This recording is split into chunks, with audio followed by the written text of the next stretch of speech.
పోతున్న BRS code ఉల్లంఘనలపై ఫిర్యాదు చేయబోతున్న ఎంపీలు పోలీసులు పక్షపాతంగా ఉన్నారన్న హరీష్.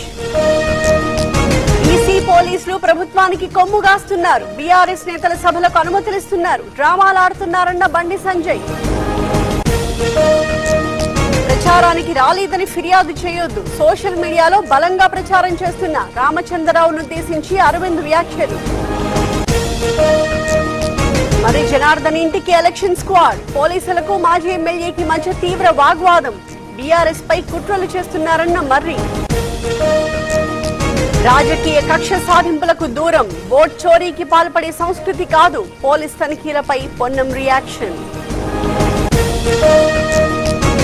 అప్పును 8 లక్షల కోట్లకు పెంచారు. ఒక్కొక్కరిపై 2 లక్షల రుణం. 10 ఏళ్ల బాకీ కార్డు చాలా పెద్దదన్న జూపల్లి. కేసీఆర్ పాలనలో వికాసం, రేవంత్ పాలనలో విధ్వంసం. కాంగ్రెస్ ని ఓడించాల్సిందేనన్న హరీష్ రావు.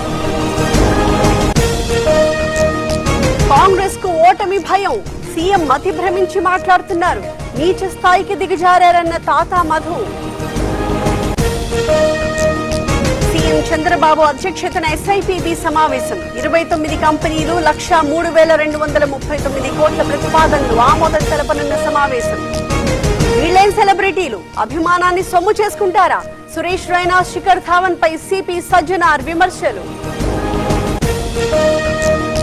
పూర్తి కాని వెలిగొండ జాతికి అంకితం. ప్రకాశం జిల్లా ప్రజల్ని జగన్ మోసం చేశారు. నిర్వాసితులకు రూపాయి ఇవ్వలేదన్న నిమ్మల. ఫిరాయింపు ఎమ్మెల్యేల విచారణ పర్వం. స్పీకర్ ముందుకు పోచారం, అరికపూడి. అఫిడవిట్లు దాఖలు చేయని కడియం దానం. షంభీపూర్ రాజు మొబైల్ హ్యాక్. సైబరాబాద్ కమిషనర్ కి ఫిర్యాదు. కఠిన చర్యలు తీసుకోవాలన్న ఎమ్మెల్సీ.